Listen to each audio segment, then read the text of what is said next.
Bismillahirrahmanirrahim. Assalamu alaikum dear student. My name is Abdul Basit. I am your English teacher. Dear student, आज हम lesson number 2 जिसका नाम Nicholas निकलबाय है इसके हवाले से पढ़ेंगे। इस लेसन का आज कंप्लीट इंट्रोडक्शन में आपको करवाऊंगा ताकि आपको पता चल सके कि इस लेसन की कंप्लीट स्टोरी है क्या, what is this lesson all about.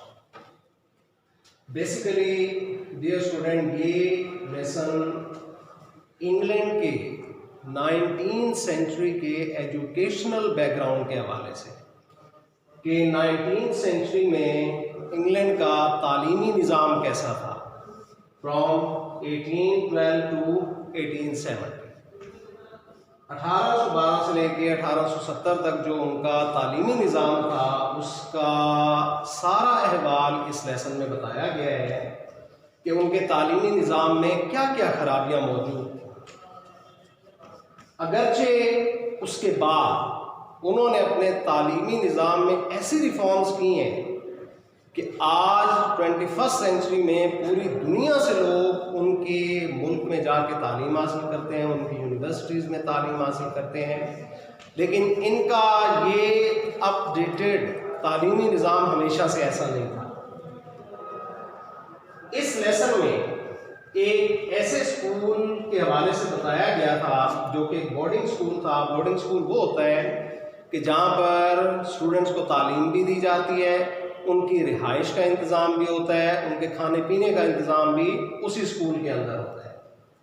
और ये ऐसा स्कूल था कि जहाँ पर मोस्टली यतीम बच्चे जो होते थे, जिनका कोई वारिस नहीं होता था, कोई देखभाल करने वाला नहीं होता था, उनको स्कूल में आके एडमिशन दिलवाया जाता था ताकि वहीं पे रहें, वहीं पे पढ़ें, वहीं पे खाना पीना हो उनका। या फिर ऐसे बच्चों को एडमिशन दिलवाया जाता था कि जो बहुत ज़्यादा वालिदैन के लिए दर्द सर बने हुए थे, उन बच्चों को यहाँ पे छोड़ के जाते थे वालिदैन ताकि इनकी इस्लाह हो सके। अब इस्लाह किस किस्म की यहाँ पे होती थी, अब उसकी सूरत हाल देखते हैं। मिस्टर और मिसेस केयर थे जो कि इस स्कूल को चलाते थे। Mr and Mrs Care principal था उस स्कूल का, और मिसेस केयर उनकी वाइफ थी जो कि उस स्कूल को चलाने में अपने हस्बैंड को असिस्ट करती थी। निकोलस निकलबाय जो कि इस लेसन का मेन टाइटल भी है। निकोलस निकलबाय एक स्कूल टीचर का नाम है जो कि न्यूली अपॉइंट किया जाता है उस स्कूल के अंदर, और फिर अपॉइंटमेंट के बाद वो उस स्कूल के तालीमी निज़ाम को जिस अंदाज से ऑब्जर्व करता है वो सारी की सारी सूरत हाल यहाँ पर निकोलस निकलबाय की ऑब्जर्वेशन की बुनियाद पर बताई गई है।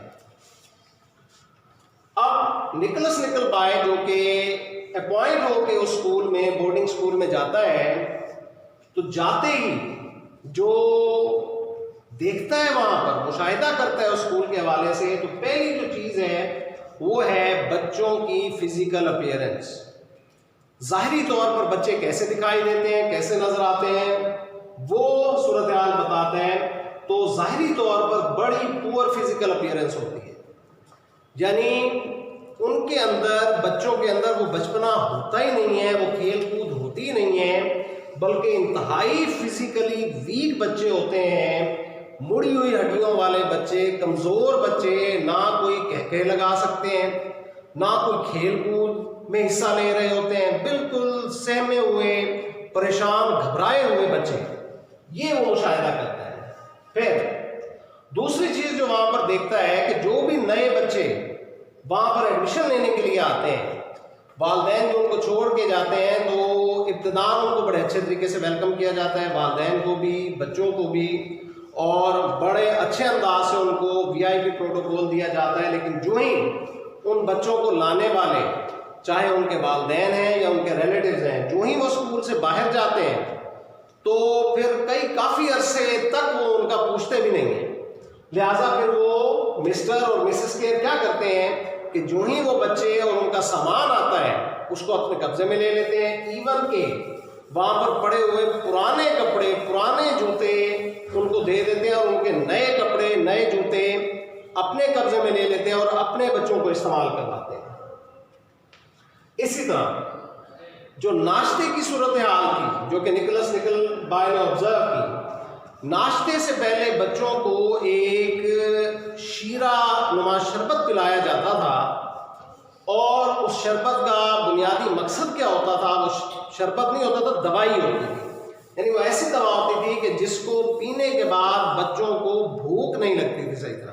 वो भूख कम करने वाला सिरप होता था, वो नाश्ते से पहले उन बच्चों को दे दिया जाता था ताकि इनको भूख ना लगे और ये नाश्ते में कम से कम खाना खाएं। फिर इस दवानुमा सिरप को पिलाने के बाद अब जब नाश्ते की बारी आती थी तो नाश्ते की सिचुएशन ये होती थी कि उसमें जो है सॉडस्ट, लकड़ी का जो बुरादा होता था, उसको बॉयल करके और उसमें थोड़ा सा शीरा डाल के वो बच्चों को नाश्ते के तौर पर दिया जाता था, जिसको वो पोरिज का नाम देते थे, यानी दलिया। आमतौर पर दलिया जो होता है वो अमूमन जो है ना वो लोग बड़ा पसंद करते हैं और स्पेशली जो है ना वो पेशेंट्स को भी दिया जाता है, लेकिन आम इस्तेमाल की खुराक है पोरिज दलिया। वो उस बुरादा नुमा चीज को दलिए का नाम देकर बच्चों को खिला दिया करते थे। ये थी उनकी नाश्ते की सूरत हाल। अब उसके बाद जब एजुकेशनल प्रोसेस शुरू होता है तो निकोलस निकलबाय कहता है कि पहली जो क्लास, पहला ही जो लेक्चर स्टार्ट होता है वो स्पेलिंग क्लास का होता है, यानी जिसमें बच्चों को करेक्ट स्पेलिंग जो है वो सिखाए जाते हैं। और क्योंकि निकोलस निकलबाय न्यूली अपॉइंटेड टीचर थे, लिहाजा मिस्टर स्केयर आके एज अ ट्रेनिंग सेशन उनको बताते हैं कि किस तरह से आपने बच्चों को स्पेलिंग पढ़ाने हैं, स्पेलिंग सिखाने हैं।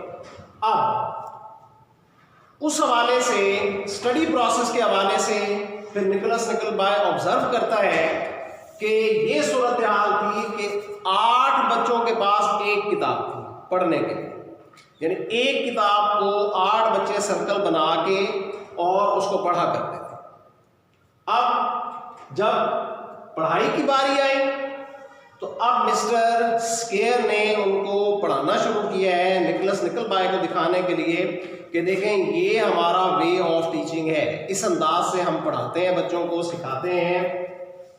अब वो क्लीन स्पेलिंग पढ़ाते हैं, CLEAN, क्लीन, क्लीन मीन साफ करना।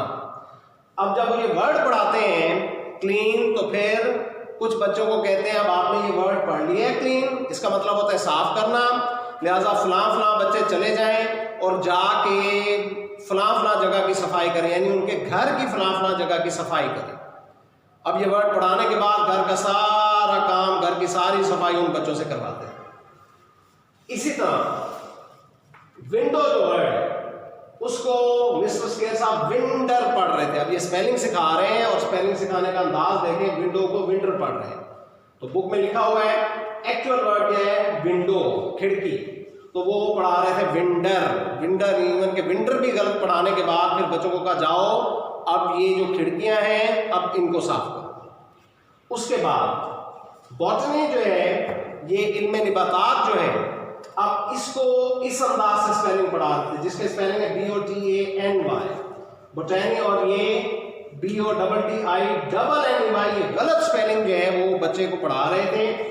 और जब वो ये स्पेलिंग उनको पढ़ा देते हैं तो उसके बाद बच्चों को कहते हैं जाएं अब बाग में जाएं, जो उनका बागीचा है या बाग है उसमें जाके उसकी सफाई करें। ये था जनाब उनका तरीक़ा तालीम, नहीं तरीक़ा वारदात, जिसमें बच्चों को इस अंदाज से जो है बजाय पढ़ाने के उनसे जिस्मानी मशक्क़त ली जाती थी।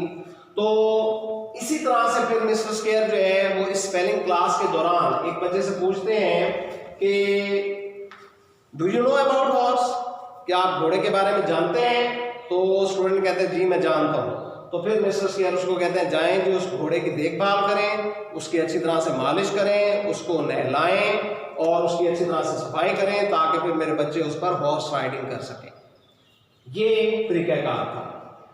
उसके बाद बहुत सारे बच्चों को जब इस स्पेलिंग सिखाने की आड़ में काम पर लगा देते हैं घर की और ज़ाती कामकाज करने के हवाले से, तो बाकी जो बच्चे बच गए उनको फिर कहते हैं कि बाकी बच्चे जो रह गए हैं, जो तो काम पे हमने भेज दिए हैं, काम कर रहे हैं, जो रिमेनिंग बच्चे हैं वो जाके, जाहिर बात है उस वक्त जो है वो मोटर या पंप वगैरह नहीं था इलेक्ट्रिक, लिहाजा वो नलका होता था, उसको चला के पानी भरा जाता था। लिहाजा बाकी बच्चों को भेज दिया जाता है कि जाएं जितने भी बर्तन हैं वो इकट्ठे करके रखें और पानी भरना शुरू कर दें उन बर्तनों के अंदर, क्योंकि अगले दिन फिर जो है वो कंप्लीट घर की भी सफाई करनी है, स्कूल की भी सफाई करनी है, यानी उनको धोना है मुकम्मल तौर पर। तो बाकी बच्चों को पानी भरने के लिए भेज दिया जाता है। तो ये थी वो सारी सिचुएशन जो कि मिस्टर निकोलस निकलबाय ने वहाँ जाके ऑब्जर्व की है, और इस सारी सिचुएशन को देख के वो हैरान और परेशान हो जाता है कि what is this, is this an educational institution और अ वर्कशॉप? आया ये एक तालीमी इदारा है या कोई वर्कशॉप है जहाँ पर बच्चों से ज़हनी मुशक्कत ली जा रही है? लिहाजा वो इंतहाई हैरान और परेशान था, लेकिन क्योंकि वो वहाँ पर एज अ टीचर गया था वो कोई प्रोटेस्ट नहीं कर सकता था, लेकिन उसने ये सारी की सारी जालमाना दास्तान जो है, द स्टोरी ऑफ क्रूएल्टी, उसने सारी की सारी लिखी है और फिर बयान की है ताकि लोगों को पता चल सके कि किस किस्म का जालमाना सलूक जो है तालीम के नाम पर उन बच्चों के साथ हो रहा था। तो डियर स्टूडेंट, ये थी कंप्लीट स्टोरी इस लेसन की। मैं उम्मीद करता हूँ कि आपको अच्छी तरह से समझ आ गई होगी, लेकिन अगर किसी भी किस्म का कोई इब्हाम है तो आप उस हवाले से मुझसे पूछ सकते हैं। मज़ीद इंशाअल्लाह कमिंग लेक्चर्स में इसी लेसन की रीडिंग होगी, फिर मज़ीद डिटेल से कुछ बातें आ जाएंगी जो यहाँ पर मैं नहीं बता सका, वो इंशाअल्लाह रीडिंग के दौरान आ जाएंगी। तो उम्मीद करता हूँ कि आज का लेक्चर आपको समझ आ गया होगा। अल्लाह हाफ़िज़।